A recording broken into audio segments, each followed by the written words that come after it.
po sa inyong lahat. Medyo matagal din po ako din nakapag-upload dahil grabe ka-busy natin. Busy po ulit tayo. Itong video po natin ngayon ay isa lang pong update sa Philippine Army. So, bago lang po nagkaroon ng chain of command ang Philippine Army, Armed Forces of the Philippines. So, napalitan na po si General Galido, outgoing. So, ang na-appoint ni President Bongbong Marcos ay si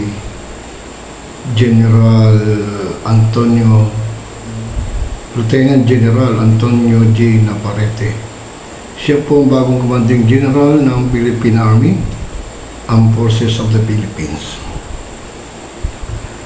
So, basahin po natin kung sino po itong si General Navarrete, Lieutenant General Navarrete, ang commanding general ng Philippine Army. Antonio G. Navarrete is a Filipino general and government official. He is currently serving as commanding general of the Philippine Army.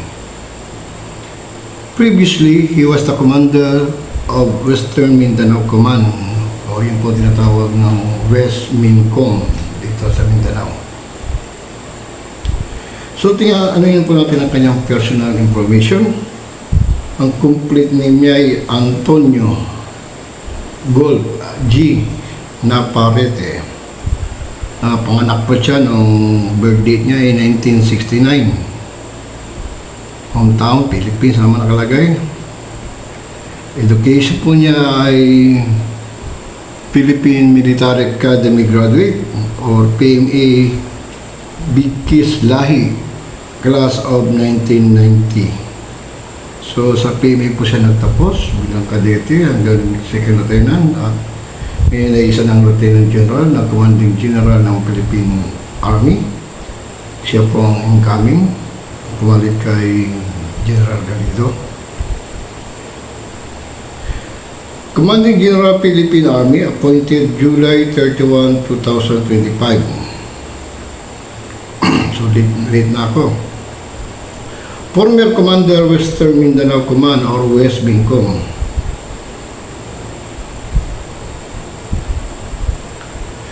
So si General Navarrete po ay isang po talaga na sundalo.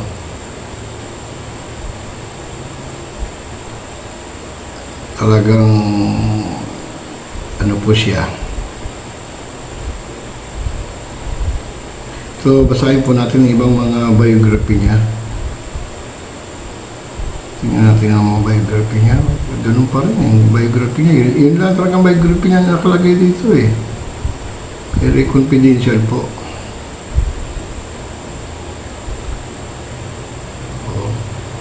So, siya po ang na-appoint ni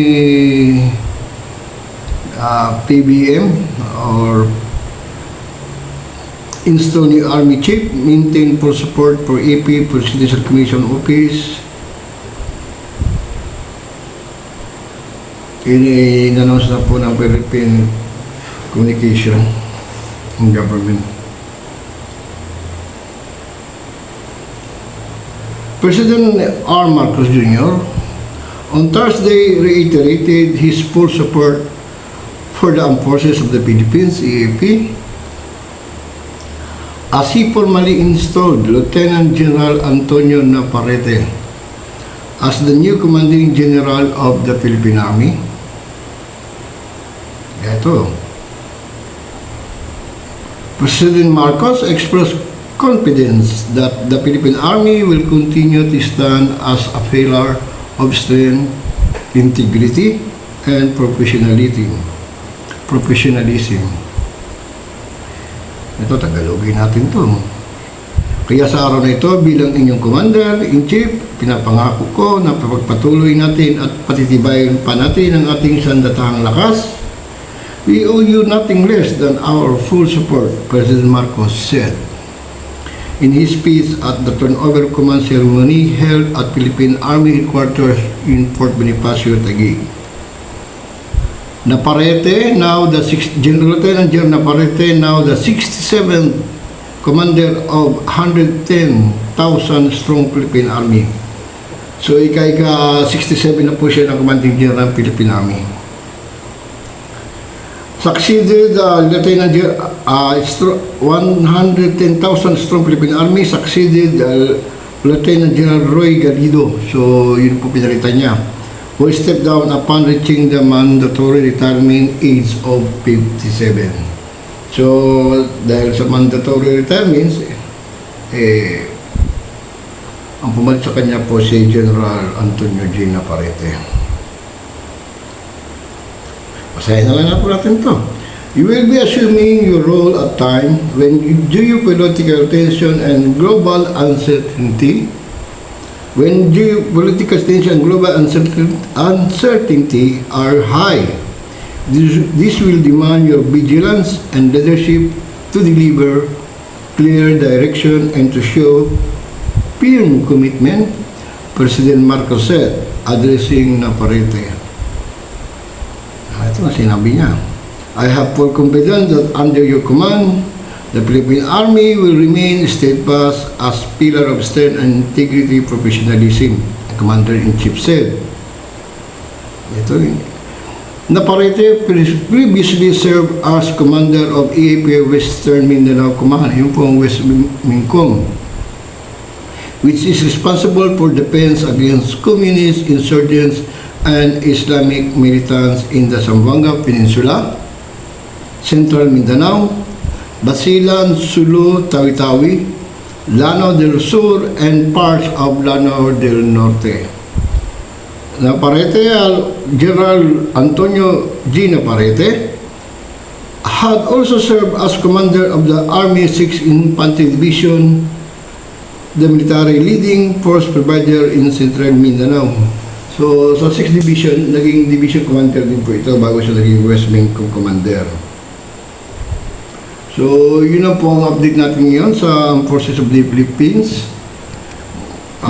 Sa bagong update nga sa organization ng Philippine Army or Armed Forces of the Philippines. So, outgoing na si Lieutenant General Garrido.